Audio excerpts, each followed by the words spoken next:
My name is Boyd Varty. I think of myself as an artist of experience.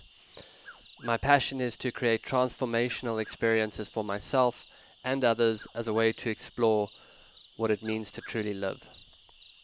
My central exploration is to live on what I would call the track of your life. To me, this is to live courageously towards the discovery of what you are called to and to what life asks of you. So much of how I live has been informed by my passion as an animal tracker. I'm following the trail of my own life and reporting back. This show is a daily broadcast from a treehouse on the Londolozi Game Reserve in the wild eastern part of South Africa. Londolozi is a 14,000 hectare wilderness reserve adjacent to the Kruger National Park. The land is home to lion, leopard, rhino, elephant and buffalo, as well as a variety of other animals. I'm your host, Boyd Varty. My goal is to spend 40 days and 40 nights alone in the wilderness to explore the archetype of the mystic in nature and hone my skills as a tracker. These are my daily stories. Day 27. Who would you be without your story? Journal entry. New addition to the list of animals seen from the camp, but I will get to that. One thing about living outside is that it does make you more hardy. You get a lot of little scrapes and bites and things in your eye. Some days, to be honest, this can feel like a slow attrition. I decided I would run to the far western boundary of the reserve, to a small anti-poaching camp there. The weather has been dark and gloomy, with a cold wind blowing.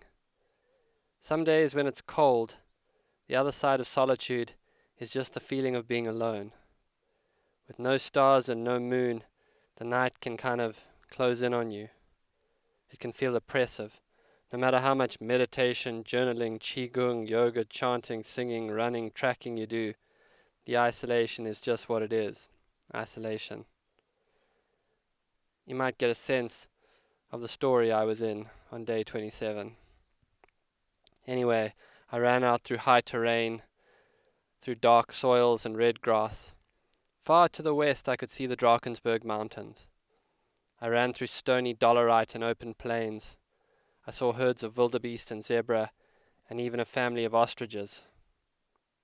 On my return leg, I felt my body starting to shut down. I was only at the halfway point, and as far away from the camp as I would be. I was bonking, as athletes call it, when your body shuts down due to lack of calories. And you could throw in a bit of dehydration too. My legs started to shake, and I felt like I could lie down next to the road and just fall asleep. I had eaten breakfast, but fasted most of the day before, and I was now going to pay the price for a severe lack of calories and electrolytes. What followed was about 6 kilometers of run walking, self-motivating, mind games. Let's walk to that tree. Okay, now to that one. I felt totally flat, yawning. I fantasized about a Coke, something I haven't drunk in literally years. The animals must have been perplexed, watching this man go staggering past, muttering to himself. It was late afternoon by the time I made it back to the camp, in desperate need of food. As I entered the camp, I immediately sensed something was wrong. 2 hyenas were standing near the fire pit. One had my wash-up sponge in its mouth. Down at the crossing, I heard more hyenas cackling. The fireside hyenas ran when they saw me, charging off towards the cackling. There was a feeling in the air that something was out of the ordinary, something was going down. I ran to the base of the steps and saw 5 more hyenas on the far sandbank of the river crossing. All of them had their tails up with excitement, and they were bobbing their heads and snarling. Well, this I have not seen. Then I saw them. A pack of 12 wild dogs, one of the rarest and most magical creatures of the African bush. Also known as the painted dog or painted wolf. Wild dogs are endangered on account of the distances they move, means that they often run out of the reserve and get killed by people. The dogs are the epitome of the pack mentality. They turned as one and launched a savage attack on the hyena. A massive pack fight ensued, the dogs relying on speed and numbers, the hyena relying on size and deadly jaws. I don't know if you have ever seen a dog fight. Well, times that by 5 hyena, a creature that would ingest an Alsatian without breaking a sweat, and then multiply it by 12 savage wild dogs, and then include the most insane sound effects you've ever heard, and you have the energy of what had broken out next to my camp. The hyenas were whooping and cackling. Woo! Woo! Wee! The dogs were growling and making a kind of excited squeal. A hyena got isolated and was bitten from all sides. Blood splattered and canines started turning red. The fight spilled over into the water. The dogs refused to be bullied and stayed offensive. The hyena kind of hung back but looked continuously for cheap shots. Suddenly the pack turned and they powered across the river to my side. A hyena that had heard the fray from far away ran through the camp right past me to join the fight. In an instant my energy was back. It was absolute pandemonium all around me. The dogs burst up the bank, pursued by hyenas, and dripping wet ran through the camp, one even hurdling a dry goods trunk. I had been screaming into my radio for James, who runs the Londolozi storytelling blog, to get to the area. It was probably the most unprofessional radio procedure in the history of safari. Anybody, do you copy me? Anybody, do you copy me? Standing by. Dog fight over. Last station, go again with position over. Dog fight at my camp over. The dogs ran down the camp entrance road, turning back once to dust up a hyena that got too close. The hyena follow the pack.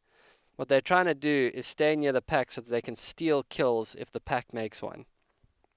The stink of dogs hung in the air. They smell the absolute worst. I thought of what to do for a second, and then I ran after the whole bunch, not wanting to miss a fight, feeling totally energized. They broke out onto the clearing behind the camp and flushed a spring hare, who they caught and immediately ripped to pieces. Then one dog took on a zebra and ended up in a game of I chase you, you chase me, the zebra knowing it was too big for the dog to really mess with. Dogs ran in every direction. Impala kicked their hind legs in terror, and the pack caused havoc in the clearing. No one knew where to look. Not me, not the impala, not the dogs, not the hyena. There were fights and hunts in every direction. A hyena tried to steal some scrub hare and got set upon from every angle by about 5 dogs. Eventually he backed himself into a thorn bush, so he only had to defend his front section. The dogs tore up the clearing. James arrived with his camera out, filming one-handed whilst driving off-road. The dogs killed an impala, and there the hyena pounced, moving in on the meat. The fight erupted again, and this time the hyena were way more motivated for meat. Nothing plays the survival percentages with the skill of a hyena. A dog that had been separated earlier started to call from across the river, a strange hooting sound. Woo, woo, woo, woo. I felt absolutely fine, energized even. I could have run 20 miles. I totally forgot to tell my story about having a bad day. I went back to the camp as night was falling. The spiritual teacher Byron Katie always asks, who would you be without your story? Meaning, in this moment, without the story, I'm all alone, or I'm exhausted, or no one cares. Who would you be? It's a wonderful sentence to refer back to. Usually without the story, you just find yourself sitting in a chair somewhere, or walking down the road. So much suffering is the story. And we all have that friend whose story of being a victim we have heard for 20 years now. Or the rich person whose story is they won't have enough. The person you always offer to help, but won't abandon their story of, I have to do it all alone, to the point that they can't even acknowledge you offered help, or you do help them all the time. The person who you really understand, but won't see you understand, because their story is that no one really gets them. Clean pain is when we bang our leg and we feel the pain and we rub it. Ouch. Dirty pain is when we tell the story of being a clumsy idiot for the next 10 years. You get the idea.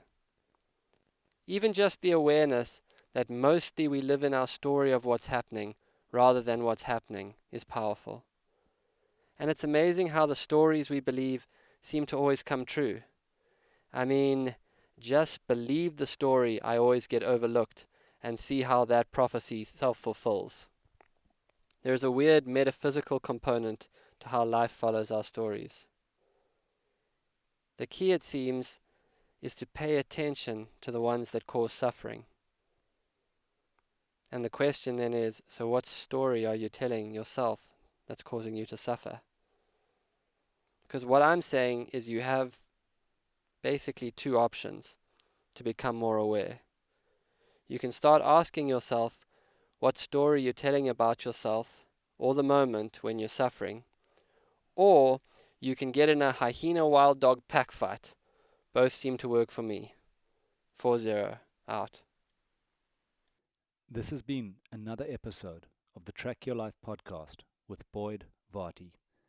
Follow us on Instagram at Boyd_Varty, Twitter at Boyd Varty. Visit Boyd's website at boydvarty.com or subscribe to this podcast in your favorite podcast player. Please rate and review this podcast so that more people can find and enjoy it.